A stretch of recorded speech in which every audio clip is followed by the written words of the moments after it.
Hi friends, welcome to cine family to. చిన్ని serial heroine Kavyasri ఈ సీరియల్లో కావేరి క్యారెక్టర్లో చాలా అద్భుతంగా నటిస్తూ మంచి పేరును, గుర్తింపును, సక్సెస్ను అందుకుంది. కావ్యశ్రీ కొన్ని టీవీ షోలలో కూడా పార్టిసిపేట్ చేస్తూ సందడి చేస్తూ ఉంటుంది. కావ్య అప్డేట్స్ బయటకు రాగానే తన ఫ్యాన్స్ అందరూ మంచి మంచి కామెంట్స్ పెడుతుంటారు.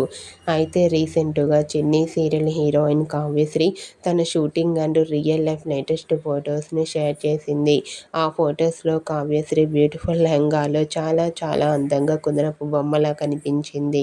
ఆ ఫొటోస్ చూసిన వారంతా బ్యూటిఫుల్ అండ్ లవ్లీ ఏంజల్ అంటూ కామెంట్ చేస్తున్నారు. మీకు కూడా Chinni serial heroine Kavyasri real life latest ఫొటోస్తో పాటుగా షూటింగ్ లొకేషన్ లేటెస్ట్ ఫొటోస్ మీకు నచ్చినట్లయితే మీ అభిప్రాయాన్ని మీ కామెంట్ రూపంలో తెలియజేస్తూ లైక్ చేయండి, షేర్ చేయండి. మరిన్ని ఇంట్రెస్టింగ్ అండ్ లేటెస్ట్ అప్డేట్స్ కోసం మా సినీ ఫ్యామిలీ 2 ఛానల్ని సబ్స్క్రైబ్ చేసుకోండి.